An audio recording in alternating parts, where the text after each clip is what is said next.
Namaste everyone, my name is Davina and I'll be hosting today's In Conversation With. And this month's topic is eco-anxiety.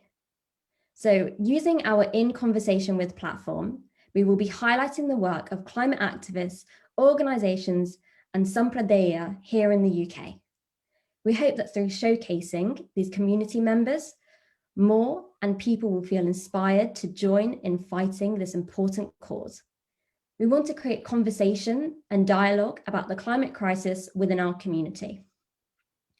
So joining us here today to discuss the topic around eco-anxiety, we have Deepa, who has recently completed her master's in health psychology and is now continuing her training to become a qualified health psychologist.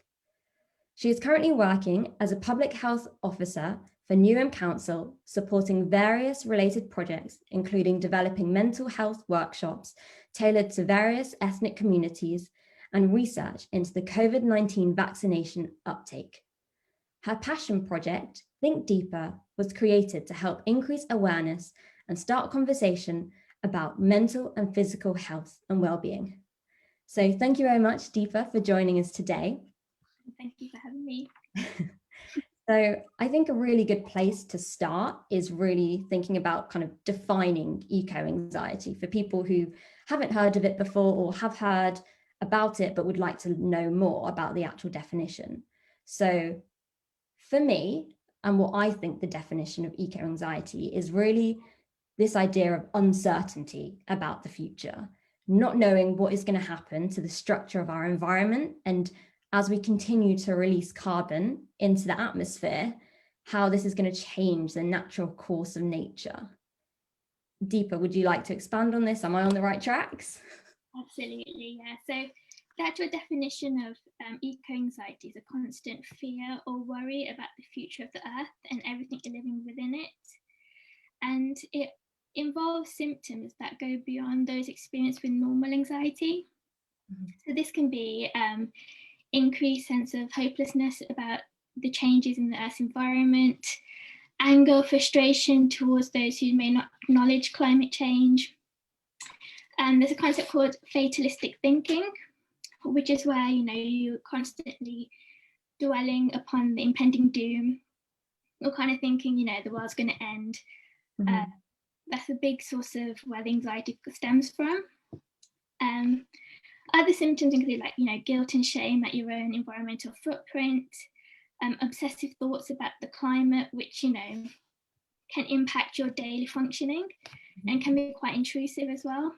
And also feelings of depression, anxiety and panic just generally. And whilst eco-anxiety isn't technically like a diagnosable mental health problem, so you can't go to the GP and say I'm feeling like this and they won't necessarily diagnose you with eco-anxiety, it does have a clear impact on your mental and physical health. So those that do suffer from eco-anxiety, you do experience problems with sleeping, changes in your appetite, so you may be eating more or less, you have difficulty concentrating, and the increased stress experienced from eco-anxiety can put a strain on your relationships, whether that's your family, your friends, or even your colleagues. If they don't share the same beliefs and values you do about the environment, it can cause some tension and that can increase the stress further. So yeah, that's kind of the technical kind of definition of eco-anxiety. Yeah, no, that was brilliant. Definitely now understood a lot more. And the symptoms, thank you very much for explaining that. So I hadn't really heard of eco-anxiety until recently. But now that I have heard about it, it's kind of been highlighted in a lot of places. It's suddenly kind of just sprung up everywhere out of nowhere. And I kind of wanted to ask, is this a fairly new concept, or has it been heightened because of certain things like social media or the pandemic, for example? Yes, I think within the past few years, I think there's been more highlights on the effect on the environment because, we are experiencing the effect of it in terms of the weather and, the melting ice caps in the Arctic. And, it kind of brings home, the effect we're actually having our mere presence are having on the earth. And, you know, activists such as Greta Thunberg has kind of highlighted as well in a more relatable way to our generation and the younger generation that we need to start making a difference in order for our future generations to live in this earth, you know, and, you know, reap the benefits that we have. I think social media as well has kind of makes climate change more accessible. So it's bringing the awareness to you and to your phone, so you can see the impact that climate change is having right in like the palm of your hand.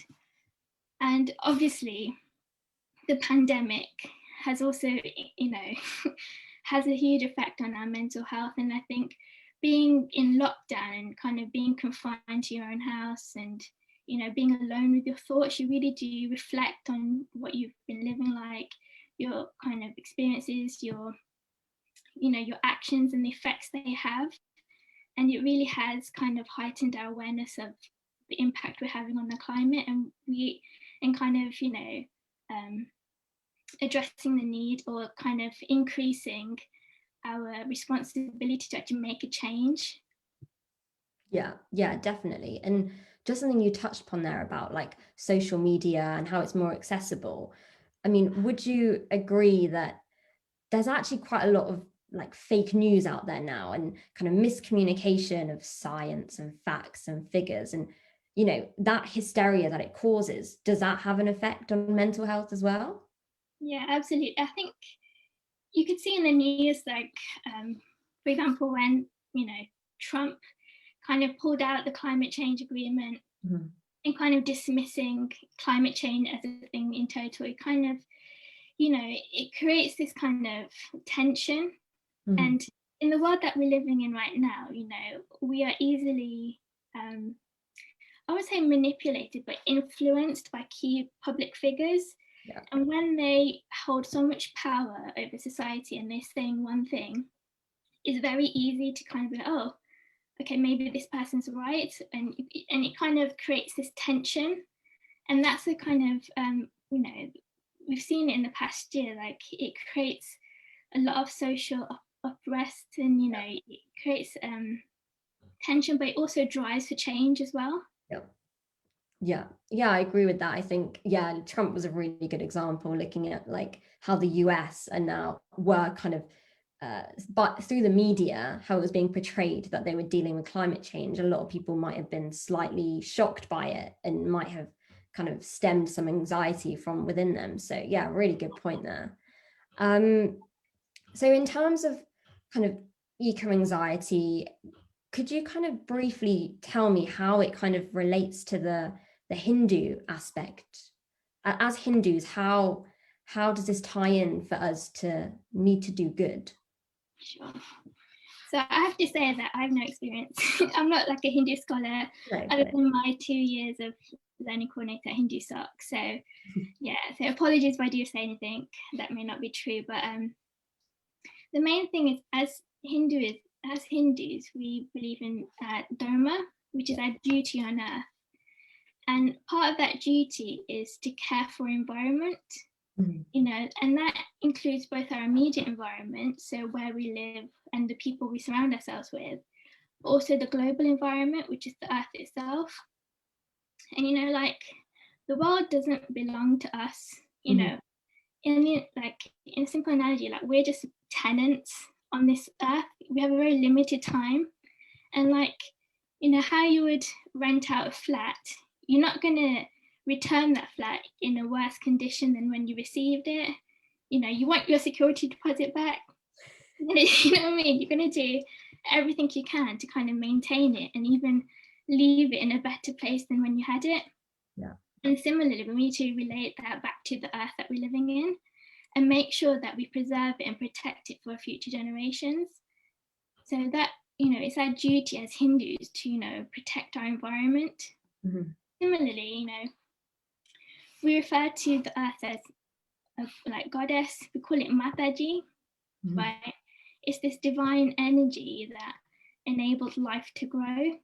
And, you know, in the same place where we go to mandirs and we offer fruit, you know, milk, water to Bhagwan, because it's a kind of a sign of our gratitude for what they've given us, we should translate that to the earth.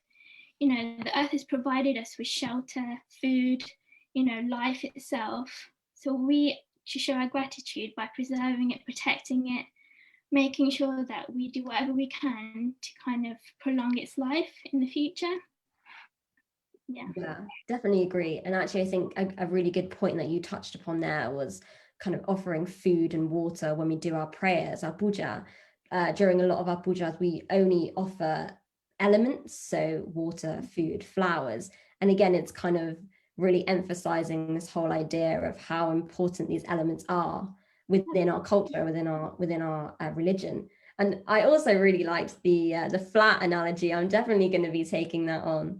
I think another good kind of principle that we have in Hinduism as well is this idea of Ahimsa, which is non-harm.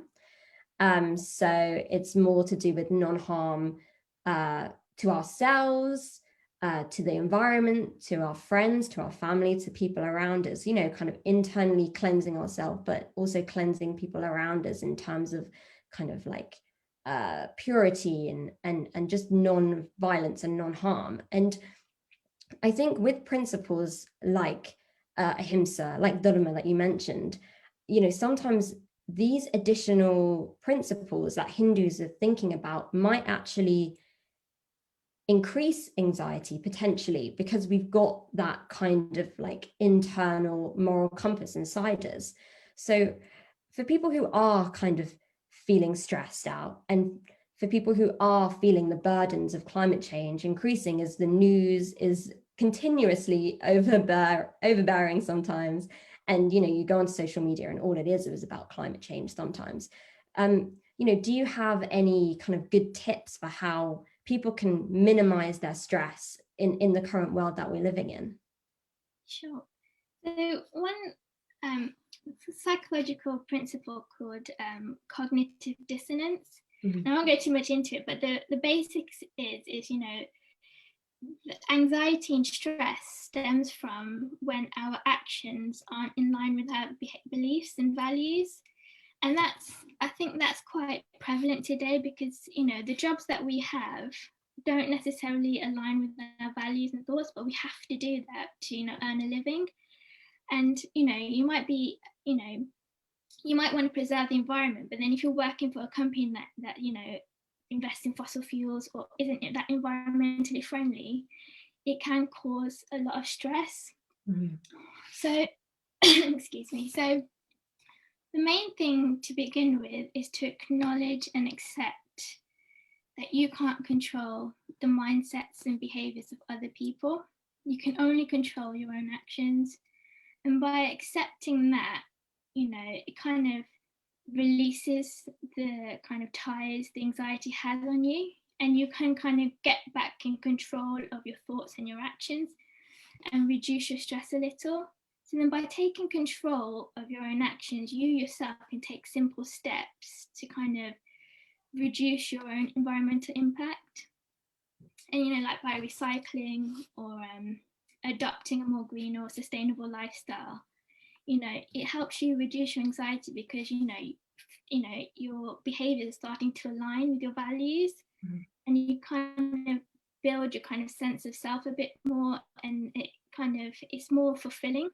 So simple ways to do this is you can calculate your carbon footprint, for example, and kind of find ways you can reduce that. I know with lockdown we're kind of limited in our travel, but when things start opening up a little, you can use more alternative means of transport, and even like eating locally sourced food, little things like that. And when the weather gets better, start growing your own food.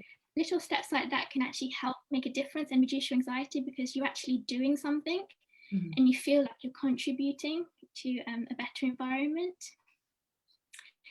And there's other ways, like for example, when you do feel stressed or anxious, or you do feel like a sudden onset of panic or worry, the best thing to do and the quickest way to relieve those anxieties is to go out in nature and just be, whether that's go for a walk or just stand outside and take everything in.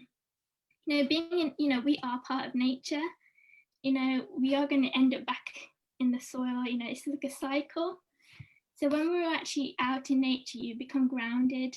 It just naturally calms you. So going out for walks, gardening, even planting trees or plants, being around nature helps you as you feel connected again with yourself and with the earth. And it helps you bring yourself back to the present moment. And when you're in present moment, you don't have any worries or anxieties. You're just focused on what's in front of you. And I think that's quite helpful in reducing anxieties, whether that's eco-anxiety or anxiety in general. And having kind of practicing mindfulness, that's important, because with our lifestyles, we're very we are never present. We're always thinking about what do we need to do next, what we need to do. We're always looking at the next step rather than appreciating where we are at this moment right now. So mindfulness helps you kind of bring the attention back to the present, and that can be just my ajiba used to do is that my grandma used to just stand outside and look at a flower and just admire its beauty. And just by doing that, you kind of forget about, well, you don't forget, but you kind of put to one side the worries about the environment, and then you actually focus on the beauty, and how grateful you are to have this beautiful flower that, has been created by God itself, and kind of just admire it. Yeah. And that kind of shifts your attention from the negative to the more positive aspects, which is quite helpful. And lastly, deep breathing is really helpful for anxiety. There's a technique called box breathing, which I recommend anyone do. And it's basically you inhale for 4 seconds, hold for 4 seconds, exhale for 4 seconds, and hold for 4 seconds. It's like a little square. Okay. And what that does, that's actually proven to reduce anxiety, because the technique affects your nervous system. So when you're stressed and when you have anxiety, or if you see something on social media and it's quite upsetting, it triggers your fight or flight instinct, which, it's a primitive stress response. I'm sure some of you have heard of it, where, when you're in the wild and you're faced with a stressful situation, your instinct is to either run away from it or fight it and kind of go towards it. But what that does is it gets your body ready to react. That's why a lot of people experience, increased heart rate, sweating, you have stomach problems, you get butterflies, you can feel your heart beating really fast. Those kinds of symptoms are when you're stressed. So box breathing kind of helps you calm down. It reduces your heart rate. It reduces, it kind of brings you a little bit of calm. It reduces your worries. By breathing in deeply, you're kind of controlling your breathing, so you're not taking in breath quite quickly and kind of getting yourself worked up. Yeah, that's really helpful and helps to reduce your anxieties as well. Yeah, that's brilliant technique. Could you just repeat that one more time, just for viewers? Yeah, no, it's fine. I'm trying to make a mental note in my head, because that's really, really helpful. If you think of it as a square, so you inhale for 4 seconds. Yep. Then you hold that inhale for 4 seconds. Yep. Then you exhale for 4 seconds. Yep. And then you hold that exhale for 4 seconds. Got it. Fantastic. Thank you for clarifying that for me. No, that's brilliant. And I think something that you said that I really liked was this idea of kind of like a dual response, how you said mindfulness is all about kind of being at one with yourself, like you said, going into the garden and admiring nature, but then also this idea of we're social animals, being around other people, talking to people. So would you say that kind of coping mechanisms are very much about kind of understanding yourself, using these methods breathing exercises, but then also talking about it and being around other people to kind of inspire positive energy? Absolutely. Community is important. We are social beings, as you said, and and I think the impact of not being around social our environment has been very prevalent within this lockdown. Like it has a big impact on both your physical and mental well-being. So having the support system where, you know, you have people that share your beliefs, share your outlook on the world and want to create change is very important to easing these anxieties.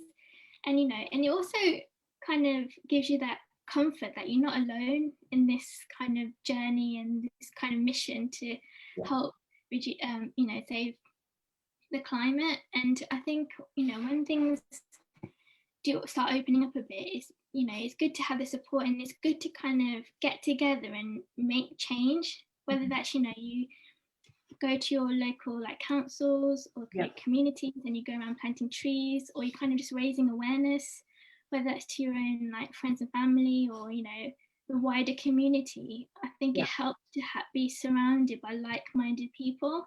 Yeah, agreed. And I want to pick up on something you said there, which is like something that we've also kind of pushed for, is this idea of like small sustainable changes. Like climate change is it's a very kind of big and prevalent issue, as you kind of mentioned, and you know, one person can't tackle that, so they shouldn't feel overwhelmed or, you know, overbeared by this issue. It's making really small changes like recycling, as you mentioned, like, you know, just growing your own food.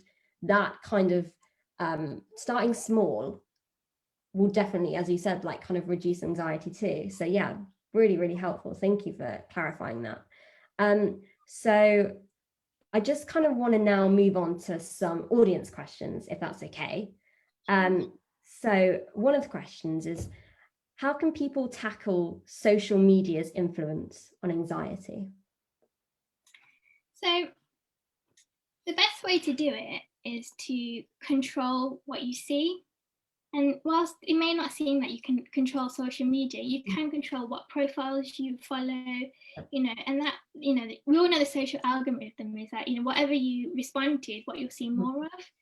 So if you follow more pages which are prone to more, you know, climate change activism or kind of more environmentally friendly posts and things like that that are more positive, you know, that will help control what you see on your social media and kind of reduce the anxieties that you get from those kinds of social media outlets.